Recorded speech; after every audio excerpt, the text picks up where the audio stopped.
What's going on, YouTube? One Trimmy here, back again with another YouTube video. And in today's video, we have Mock Draft 3.0. So I'm not here to waste your time. Without further ado, let's get into the video. Now you already know the first two picks are the same. Victor Wembanyama to the San Antonio Spurs, 7'5" center, can shot block, shoot it, defend, handle the ball at 7'5".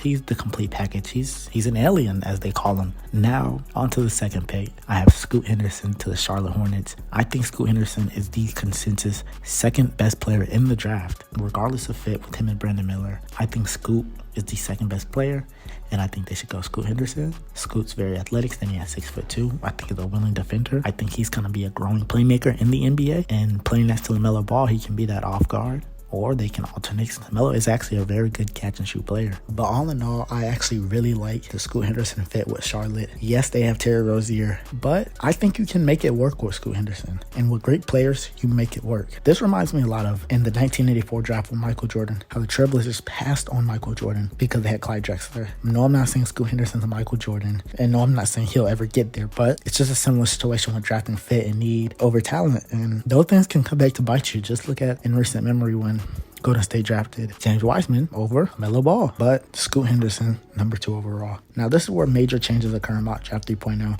The Toronto Bridges trade, a Karl-Anthony Towns trade, but we'll have to see in 4.0 and 5.0 what I do. But on to the next pick.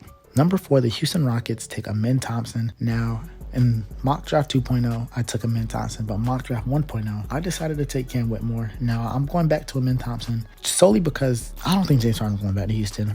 I think he'll end up staying in Philadelphia. And that was the main reason I had Cam Whitmore going there in my first mock draft. I think Amen Thompson's the option at number 4. Very athletic. Reminds me, there's a lot of athletic point guards here. Reminds me of, all those athletic guys can't really shoot the ball. But Amen Thompson, 6'7", good wingspan, good size, can defend, freak athlete, set it all, just can't shoot the ball. If he could shoot the ball, he'd be a top 3 pick, if I'm being honest. But coming in at number 5, similar to Mock Draft 2.0, we have Cam Whitmore, 6'7", athletic wing.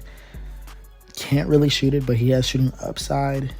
I'm not a big Cam Whitmore guy, but if the Magic were to select him, if he fell to us at 6, I wouldn't be the worst guy or the most upset guy in the world, but he's not my first option. But for the Pistons, I actually really like this fit for Cam Whitmore. Last year, the Pistons were hoping to get Paolo Banchero, but he came to us. You know how that is. He ended up winning Rookie of the Year. But not to brag, Cam Whitmore could become a really good basketball player. But for the Pistons, I think this is a good pick. I think this is the best available player, in my opinion. For them, at least. If I'm the Detroit Pistons GM, this is my best available player. On to pick number 6. Now, I told you guys in Mock Draft 2.0, I'm selecting the same player every time in this draft, and it's going to be Taylor Hendricks, 6'9" power forward out of UCF. I think this is the perfect fit for the Orlando Magic, and he's an Orlando Magic player. Taylor Hendricks can rim protect, he can rebound the ball, he can shoot the ball, stretch the floor. I like this kid, Taylor Hendricks, and I think he's going to be a really good pro. I really do.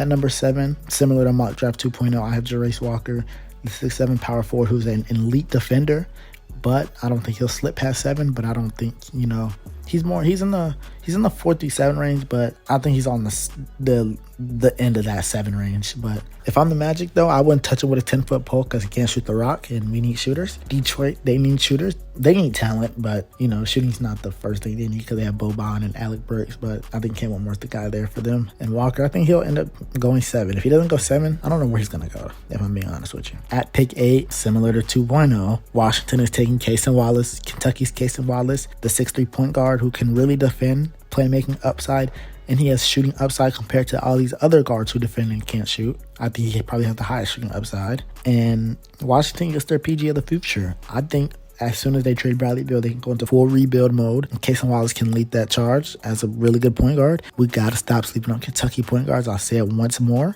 We got to stop sleeping on Kentucky point guards. Pick 9. I usually have Ausar Thompson following in these drafts, but I think here he's going to get picked up by the Utah Jazz. They're going to see Ausar Thompson there. They're going to say, we have to take him. He's the best player available, and he's probably going to be at the top of their board if he's still there. Ausar Thompson has shooting upside. He's a very good defender, really athletic, but not athletic as his brother, but he's still very athletic. They got him listed as a 6'7" guard, but honestly, he could play the 1 through the 3.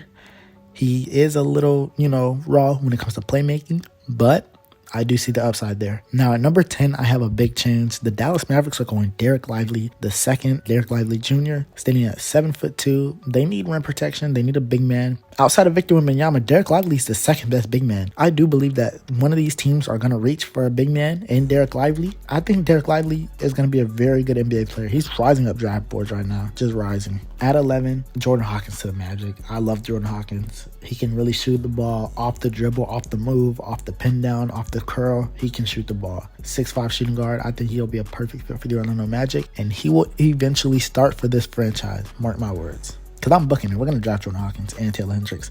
I already know what my team's going to do. At number 12, OKC is going with Leonard Miller from G League Ignite. He's a 6'10" small forward. He's Canadian. I think he's an OKC player. I think he has the longest plus wingspan. I think he has like a +6 wingspan relative to his height. Those are OKC players, and those are also Orlando Magic players. But I don't think we'll take Leonard Miller just because he doesn't fit the shooting need, but he's a project player that OKC really could develop. Yeah, he's an OKC player. But in 2.0, I had OKC taking Bilal Coulibaly. I could also see them taking him as well. So, I don't know who they're going to take. They're going to take some awkward built, long arm basketball player because that's what OKC likes. Now to round off the last two picks of Mock Draft 3.0, at 13, Anthony Black to the Toronto Raptors, the 6'7" point guard who can defend, not really good shooter, really spotty in that area. And 14, Grady Dick to the New Orleans Pelicans. I don't see Grady Dick falling this far, but that's just how my board felt in this mock draft. So, and he's a lottery player, so he's going in the lottery.